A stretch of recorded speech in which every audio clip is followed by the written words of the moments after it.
생존의 이유라는 제목으로 같이 함께 오늘 이 오후에 여러분들과 함께 말씀 나누기를 원합니다. 히스기야가 죽을 병에 걸리게 된 사건에 대해서 오늘 본문은 말씀하고 있습니다. 이 말씀과 관련해서는 최근에 우리 김영선 목사님께서도 이 본문, 물론 이제 이 이사야 말씀 말고 이 같은 사건이 담겨져 있는 열왕기야 본문을 가지고 말씀을 전해주시기도 했습니다. 근데 이 본문이 좀 특별한 그런 부분들이 있는데요. 어떤 사람은 그런 특별함이 이제 오늘 본문 말씀을 보니까 해 그림자가 뒤로 10도를 물러간 사건, 이것이 사실은 자연의 순리를 거스르는 그런 일이잖아요. 뭐 태양이 멈춘 사건이나 여호수아 보면 태양이 멈춘 사건도 있었는데, 그 10도로 뒤로 물러간 사건을 두고서 어떤 혹자들은 잃어버린 하루 24시간 중에서 40분을 이 사건에서 찾았다, 이렇게 나름대로 이제 이 성경이 과학적인 어떤 사건과 이제 맞닿아 있다, 그렇게 하면서 과학으로 어떻게 풀려고 하는 그런 시도들을 하기도 합니다. 하지만 본문은 그걸 말하고 싶지는 않을 겁니다. 오늘 말씀이 이 이사야의 이 맥락 안에서, 그리고 다른 구약 성경 안에서 독특한 점이 있는데요. 두 가지가 있는데, 첫 번째는 오늘 본문의 내용은 이 예언이 대부분을 이루는, 이사야 말씀 당연히 이제 예언에 대한 내용들이 가득 채워져 있죠. 하나님께서 이사야를 통해서 이스라엘 백성들에게 주시는 그런 예언들이 가득 들어 있는데, 특별하게도 앞부분에 한 번, 그리고 뒷부분에 한 번 왕에 대한 역사 기록이 담겨져 있습니다. 앞부분에는 아하스, 악한 왕이었죠. 하나님을 신뢰하지 않았던 아하스 왕에 대한 기록이 담겨져 있고, 뒷부분에는 아하스 왕의 아들이었던 히스기야 왕은 선왕으로 하나님을 의지했던 왕으로 나타나죠.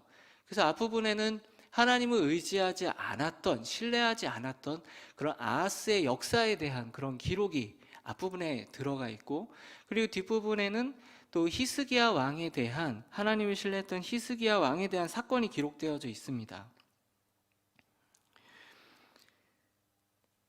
그리고 두 번째로는 오늘 본문의 내용은 역사적인 그런 역사서인 열왕기서 20장에서도 동일하게 기록이 되어 있다는 것인데요. 내용적으로는 어느 한편 그대로 그냥 인용해 놓은 것처럼 아수르 사네립의 침입, 그리고 히스기야의 발병, 그리고 바벨론 왕 무로닥 발라단의 방문에 관한 사건이 열왕기야에도 그렇고 여기 이사야에서도 순서 하나 안 틀리고 그대로 기록이 되어 있습니다.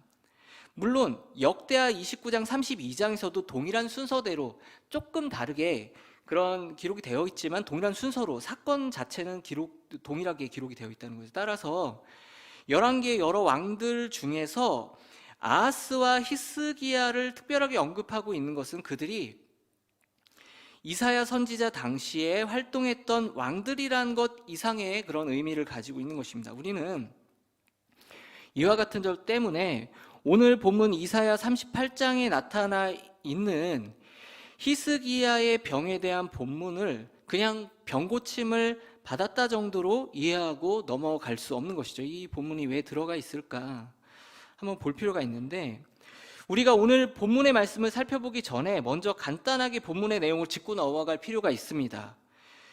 오늘 본문에서 히스기야는 병에 들었죠. 그냥 감기 정도 걸린 이 병이 아니고요. 이 병은 시간이 지나면 나을 수 있는 병이 아니라 이제 죽을 병. 죽음을 얼마 두지 않고 있는 그런 아주 치명적인 병이었습니다. 이사야 선지자는 히스기야에게 여호와의 그런 말씀에 당신은 반드시 죽고 살지 못할 것이니 유언을 남기라. 이제 이제 죽을 준비해라. 다 정리하고 이제 죽을 준비해라. 이런 말씀을 듣습니다. 히스기야가 그 말을 들었을 때 그는 얼굴을 벽으로 향하여서 자신이 여호와께 진실과 전심으로 선하게 행한 것을 기억해 달라고 하면서 통곡하며 기도합니다. 그러자 여호와의 말씀이 이사야에게 임했고 그 말씀은 히스기야의 수명을 앞으로 15년이나 연장해 주겠다는 그런 말씀이 임하게 된 것이죠. 열왕기하 맥락에서 보면은 무화과 반죽을 종기에 발라서 히스기야가 회복되었고, 이것이 무화과 반죽으로 나은 것이 아니라 하나님이 행하신 것임을 보여주는 그런 징조로서, 그래서 여기서 뭐가 나오냐면 해시계에 있는 해그림자가 뒤로 10계단을 물러가게 했다, 이제 이렇게 나오는 거예요. 그러니까 이게 가능하지 않은 일인데 하나님께서 이런 기적적으로 히스기야의 병을 낫게 해주셔서 15년의 수명이 연장된 것은 해시계가 뒤로 물러가는 자연현상에 반하는 그런 기적인 것처럼 이 히스기야의 이 병고침이 하나님의 기적을 통해서 낫게 되었고 15년을 더 살게 되었다는 것을 보여주는 것이죠. 이 맥락에서 우리가 봐야지, 이거를 뭐 잃어버린 24시간에 40분을 찾고 여기서 찾고 이제 이렇게 하면은 곤란해진다는 것입니다. 히스기야가 하나님의 능력으로 죽을 병에서 고침을 받고 사흘 만에 성전에서 제발로 들어갈 수 있게 된 것이죠. 이것이 오늘 본문 말씀의 대략적인 내용입니다. 그런데 우리에게는 의문이 하나 남습니다. 오늘 본문의 말씀에서는 하나님께서는 죽을 병에 걸린 히스기야의 그런 병을 고쳐주시고 그 징조로 해시계를 10계단이나 뒤로 물러갈 만큼 커다란 자연적인 이적을 나타내 주셨는데, 과연 하나님께서는 특별한 이유가 없이 그냥 기도를 했기 때문에, 히스기야가 벽을 보고 자신의 의로운 행위를 아뢰면서 하나님께 간절히 기도했다는 이유만으로 그냥 병을 고쳐주신 것일까요? 그거 외에 이 본문이 말씀해주고 있는 것은 그거 외에는 없는 것일까요? 이사야서는 별다른 목적 없이 하나님께서 히스기야의 병을 고쳐주신 사건을 수록하려고 했을까요? 분명 이사야서에서 히스기야에 대한 이 사건이 차지하고 있는 비중면으로 볼 때 하나님께 간절히 기도했다고 그냥 그것 자체로 맹목적으로 하나님께서 고쳐주셨다고 생각하기는 어렵습니다. 그렇다면 하나님께서는 히스기야를 이 죽을 병으로부터 왜 고쳐주셨고 15년이나 더 수명을 연장시켜 주신 것일까? 히스기야를 생존할 수 있도록 수명을 연장시켜 주신 하나님만의 이유와 목적이 있었던 것은 아닐까? 한번 볼 필요가 있다는 것입니다. 많은 사람들이 성경을 볼 때 성경이 가진 문학적인 특성을 고려하지 않고 보통 그냥 시간 순서대로 기록되었다고 생각합니다. 이제 그런 어떻게 보면은 좀 고정관념에 사로잡힐 수 있는 것이죠. 만약에 그렇게 본다면 오늘 이 본문은 시간적으로 예루살렘을 포위했던 아수르의 사네립 왕을 물리친 다음에 나타난 것으로 우리가 오해할 수 있다는 거예요. 이 사건은 사네립을 물리치고 난 뒤에 순서대로 이게 장으로 그 앞장이 나와, 그런 내용이 나와 있으니까 그 뒤에 나와 있으니까 물리친 뒤에 그 다음에 이 중병이 들었구나, 근데 15년 더 살았구나, 이렇게 이해할 수 있다는 겁니다. 열왕기하 18장 20장까지의 본문도 같은 순서로 되어 있습니다. 하지만 오늘 이사야 28장에 나오는 본문에서는 뭔가 자연스럽지 못한 부분이 있는데, 그것이 뭐냐면 하나님께서 히스기야의 기도를 들으시고 그의 생명을 15년을 연장시켜 주시면서 6절에 어떤 약속을 하신다는 거예요. 약속을. 자, 제가 한번 읽어드리겠습니다. 6절 말씀, 오늘 본문 6절 말씀을 읽어드리겠습니다. 그러니까 15년 연장시켜 주시면서 약속하신 거예요. 너와 이 성을 아수르 왕의 손에서 건져내겠고 히스기야 네가 또 이 성을 보호하리라 라고 되어 있어요. 우리가 히스기야의 질병 사건 때문에 쉽게 놓치는 부분이 있는데, 그것은 바로 6절의 약속입니다. 그것은 바로 하나님께서 아수르 왕의 손에서 히스기야와 예루살렘 성을 건져주시고 예루살렘 성을 보호해 주신다는 약속입니다. 이건 전장에 나왔던 사건인데요, 마치 이 본문은 앞으로 일어날 사건처럼 지금 약속을 하고 계시다는 거죠. 그러니까 이 전장에 기록이 되어 있지만 이것은 히스기야가 발병 이전에 벌어졌던 일이 아니라 발병 이후에 벌어질 일이라는 거죠. 사네립이 이 예루살렘 성을 포위하고 예루살렘 남유다를 공격했던 것은 그 다음에 일어난 일이라는 것입니다. 히스기야가 죽음에 이르게 된 치명적인 병에서 고침을 받고 3일 만에 성전에 올라가게 된 그 사건 다음에 아수르 왕인 사네립이 예루살렘을 포위한 사건이 기록되어 있다는 것이죠. 게다가 38장 다음에 나타나는 39장에 나타나 있는 바벨론 왕인 무로닥 발라단이 사신을 보낸 내용도 역시 역사적으로 볼 때 사네립이 나타나기 이전 내용입니다. 따라서 하나님께서는 히스기야를 죽을 병에서 고쳐주신 이후에 예루살렘을 포위한 아수르 왕 사네립과 그의 군대로부터 히스기야와 예루살렘 성을 보호해 주시고 아수르를 물리쳐 주신 것입니다. 다시 말해서 하나님께서는 히스기야를 고쳐주신 이유는 앞으로 예루살렘과 유다를 공격할 아수르 왕 사네립 때문이었다는 것이죠. 이것은 그 연대기를 좀 살펴보면요, 좀 더 분명하게 우리가 알 수 있는데, 열왕기하와 이사야에 나타난 히스기야의 나이를 한번 보면요, 열왕기하 18장에 의하면 히스기야 왕이 이 왕에 올라서 그 예루살렘에서 왕이 된 그 나이가요 25세였어요. 25세의 왕위에 등극해서 29년 동안 다스렸습니다. 그러니까 그가 29년까지 다스린 뒤에 54세가 돼서 죽은 겁니다. 54세에 죽은 거예요. 자, 그런데 오늘 말씀에 보면은 이 히스기야가 몇 년을 더 산다고 그랬죠? 자꾸 이제 갑자기 산수 수학 뭐 이런 게 되는데, 자, 54세가 돼서 29년을 다스리고 54세가 돼서 죽었어요. 그러면 15년을 더 산다고 했잖아요. 15년을. 그럼 15년을 더 살아서 54세가 된 거잖아요. 자, 그러면은 지금 현재 오늘 본문에서 지금 중병에 걸려서 죽을 병에 걸려 있는 지금 히스기야의 나이는 몇 살일까요? 퀴즈입니다. 몇 세입니까? 39이 되는 거죠. 자, 25세 때 왕위에 즉위했다고 그랬어요.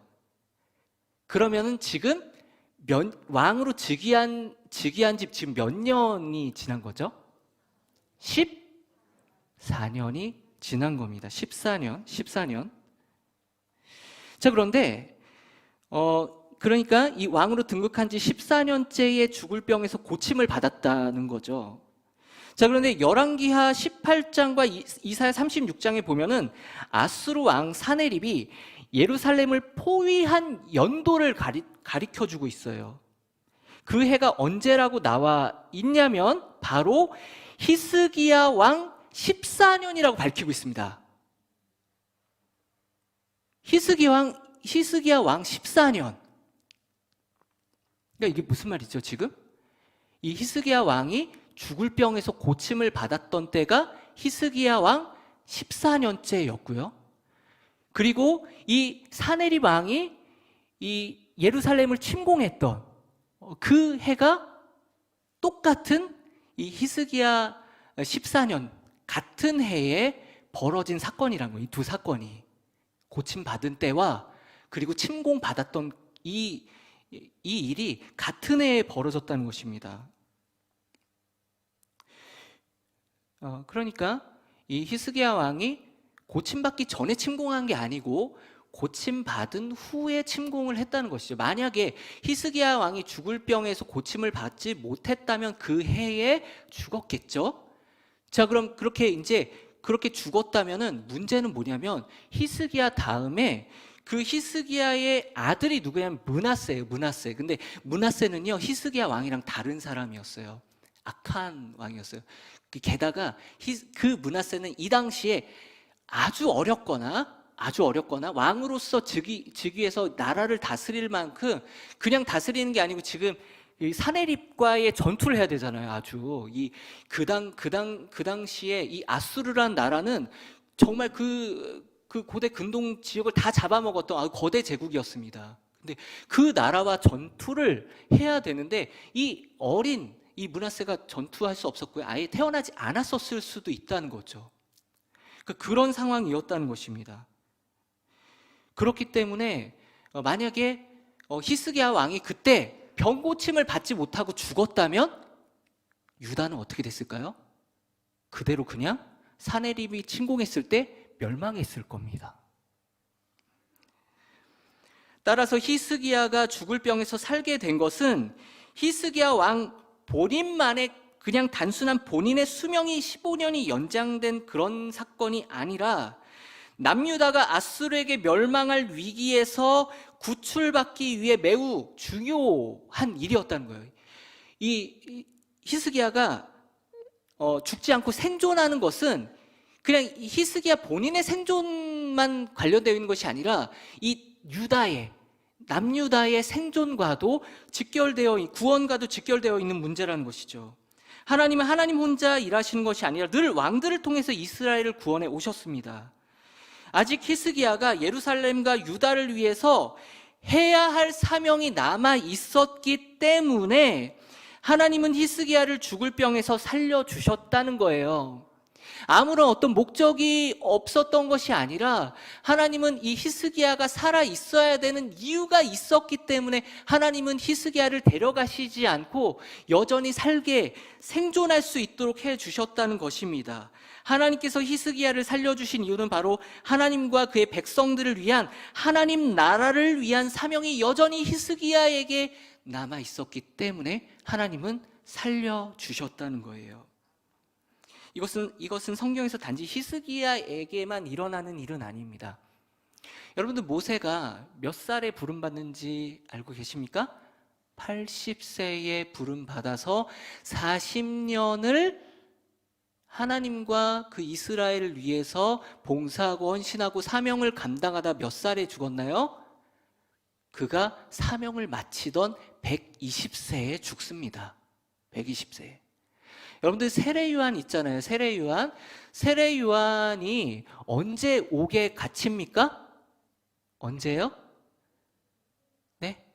이제 예수님이 활동을 시작하시던 그쯤에 세례요한이 잡히셨다는 소식을 듣고 예수님 활동을 시작하세요. 그러니까 이 세례요한은요, 그 자신의 존재의 사명이 뭐예요? 네? 예수님이 오실 길을 예비하는 자였잖아요. 그 사명이 끝나니까 옥에 갇히고 목배임을 당해서 죽습니다. 예수님 언제 돌아가셨죠? 예수님의 사명이 맞춰지시는 그 순간에 십자가의 죽으심과 부활을 통해서 그리고 40일 뒤에 승천하셨는데 예수님의 사명이 끝나실 때 이 세상에서 사명이 다 끝나게 되었다는 거예요.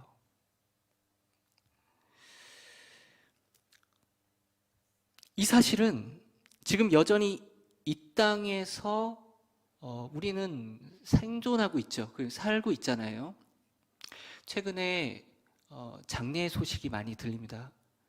어제도 제가 장례 위로 예배를 또 인도하러 갔었습니다. 이 환절기가 되니까 많은 분들이 또 건강이 안 좋으신 어르신 분들이나 많이 좀 돌아가시는 것 같아요. 누군가는 지금 이 순간에도 죽고 있습니다.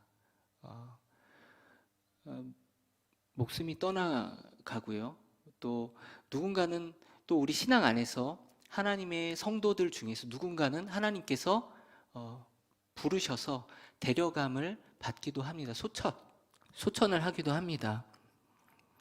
이 사실은 지금 여전히 이 땅에서 생존하고 있는 저와 우리 성도님들 같은 하나님의 사람들에게 매우 큰 의미를 주고 있습니다. 지금 우리는요, 죽지 않고 호흡을 하면서요, 여전히 생존하고 있어요. 우리는 이 땅에서 지금 살고 있습니다. 더 정확히 말해서 하나님께서 우리의 생명을 아직 거둬가지 않으셨다는 거예요. 우린 여전히 살아 있습니다. 그것은 우리를 아직 살려두고 계시다는 거예요. 우리가 아직 살아있는 이유는, 하나님께서 우리를 아직 살려두시는 이유는 아직 이 땅에 하나님께서 우리에게 주신 사명이 끝나지 않았기 때문에, 그래서 우리는 지금 살고 있는 줄을 믿으시길 바랍니다. 하나님을 믿지 않는 이 세상 대부분의 사람들은 이 세상에 살아있는 동안에 많은 것을 누리며 어떻게든 내가 많은 쾌락을 위해서 살아가는 그것을 목적으로 삼고 살아갑니다. 또 자신이 이루고 싶은 그런 꿈을 꾸고 있는 그 꿈과 자신의 야망과 즐거움을 위해서 이 세상을 살아갑니다. 어떻게 하면 이 세상에서 더 많은 기쁨과 행복을 얻을 수 있을까? 그것을 위해서 남은 생을 살아가며 고민하며 노력하며 발버둥치며 살고 있어요. 하지만 하나님을 믿는 사람들은 세상 사람들과 사는 목적 자체가 다릅니다.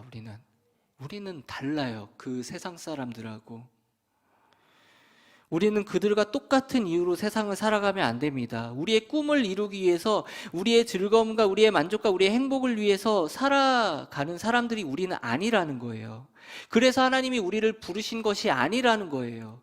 하나님께서 우리의 구원을 위해서 하나님께서 우리를 불러주셨지만, 심지어 구약에 하나님께 쓰임을 받고 결국에 하나님께 버려둠을 당한 사람들조차, 그 모든 사람들조차 하나님은 그들에게 사명을 주셨어요. 하나님이 사람을 부르시는 이유는 구원이기도 하지만 1차적으로는 사명 때문에 그렇습니다. 사명 때문에 부르십니다. 하나님 믿는 우리 그리스도인들은 바로 하나님의 사명을 위해서 살아가는 존재들입니다. 하나님께서 우리 각자에게 교회를 통해서 하나님 나라를 위한 여러 모양의 사명을 주십니다. 그리고 우리에게 주신 사명은 우리의 여러 믿음의 선조들과 같이 하나님께서 우리의 호흡을 거두어 가실 때 끝나는 거예요. 아까 말씀드렸죠? 죽을 때까지 사명 감당하다 죽었던 우리 믿음의 선조들을 보셨죠? 그것이 우리에게도 똑같이 적용이 된다는 것입니다. 단지 교회에서 정해놓은 직분의 기한, 몇 세, 이렇게 제한해서 그거 끝나면 은퇴하고, 그럼 이제 나머지 노후는 그냥 편안하게 그냥 노후를 아무 일도 안 하고, 그게 아니라는 겁니다. 우리의 직분의 어떤 교회가, 이 가시적 교회가 정해놓은 그런 직분의 기한이 끝났다고 하나님 나라를 위한 본질적인 사명, 예수 그리스도의 복음을 전하는 사명이 끝난 것은 아니라는 것입니다. 하나님께서 우리의 생명을 언제 그치게 하실지 우린 몰라요. 여기 앉아있는 우리들 중에 하나님께서 우리들 중 누구를 먼저 데려가실지 저도 모르고 여러분 아무도 모르면 하나님만 아십니다. 다만 분명한 것은 우리의 사명이 끝날 때에 그때 하나님은 우리를 부르실 거라는 거예요. 우리 사명이 끝날 때. 따라서 우리는 우리의 생명이 다하기까지 하나님께서 우리에게 주신 귀한 사명을 감당하며 살아가야 할 줄 믿으시기 바랍니다. 말씀 맺겠습니다.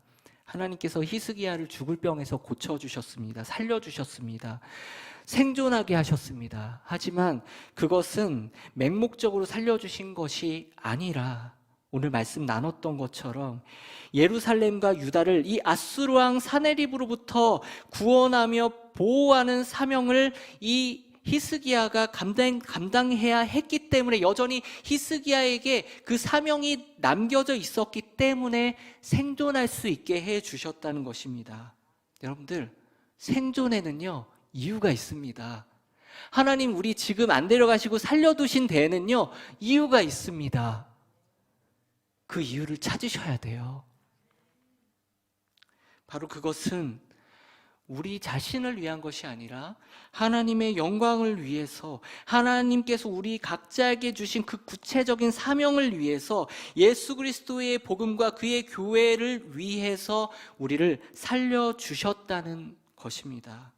하나님께서 우리를 살려주신 그 이유와 목적을 오늘 말씀을 통해서 깨달으시고, 우리 주변에서도 장례로 여러 모양으로 연세가 드셔서 때론 병 때문에 먼저 하나님이 데려가신 분들도 있는데, 나는 여전히 지금 숨쉬고 이렇게 살아있구나, 여기 이렇게 앉아있구나, 그걸로 만족하지 마시고 왜 하나님 지금 나 여기 이렇게 살려두고 계신 걸까?